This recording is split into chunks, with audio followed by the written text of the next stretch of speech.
बच्चों, इससे पहले के वीडियो में मैंने समास चालू किया था। मैंने समास की परिभाषा और उसके पहले भेद के बारे में, तत्पुरुष समास के बारे में आपको बता दिया था। अब इस वीडियो में आप उसके आगे भेद को देखते हैं। इसका अगला है अव्ययी भाव समास। अव्ययी भाव समास की परिभाषा है जिसका पहला पद अव्यय हो। अव्यय मैंने पिछले ही वीडियो में बताया है कि जिसमें पहला पद उसका जिसमें पहला पद अव्यय हो उसे अव्ययी भाव समास कहते हैं। अव्ययी वो शब्द होते हैं जो अपने एक ही रूप में रहते हैं, जिसका लिंग वचन काल के अनुसार कोई परिवर्तन नहीं होता। तो यहाँ पर जिसका पहला पद अव्यय हो उसे अव्ययी भाव समास कहते हैं। जैसे बेखबर हो गया, यहाँ पर देखिए, जैसे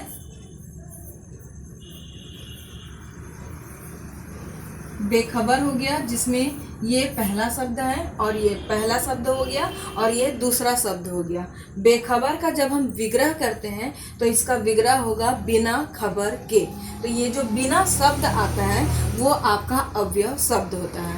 मतलब बिना खबर के, मतलब किसी को जानकारी दिए, इसका विग्रह हो गया। तो इसका जब विग्रह करेंगे तो इसका विग्रह होगा बिना खबर के और इसका पहला पद अव्यय बिना हो गया, इसलिए ये अव्ययी भाव समास होगा। तीसरा देखते हैं द्विगु समास। द्विगु समास में पहला, क्योंकि इसको पहचानना कुछ ज़्यादा ही ईजी है क्योंकि इसका पहला पद संख्यावाची होता है। तो जिसका पहला पद संख्यावाची होता है उसे हम द्विगु समास कहते हैं। जैसे आप देखते हैं चौराहा,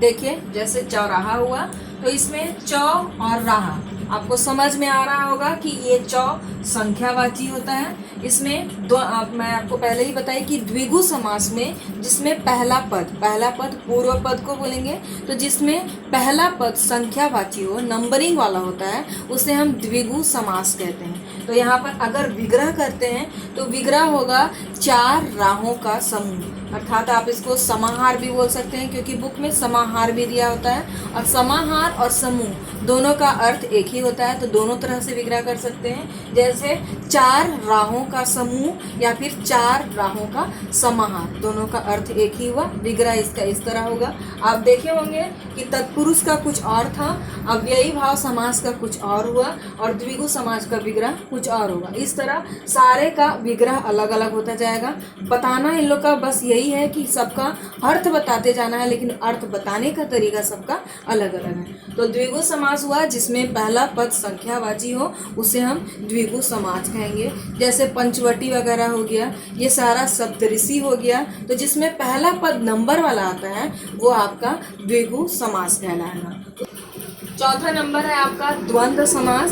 द्वंद्व समास में पहले और अंतिम पद, दोनों पदों की प्रधानता होती है। मतलब पूर्व पद पहले पद और अंतिम पद उत्तर पद, इन पदों में दोनों पदों की प्रधानता होती है। इसे हम द्वंद्व समास कहते हैं। जैसे आप देखेंगे माता पिता,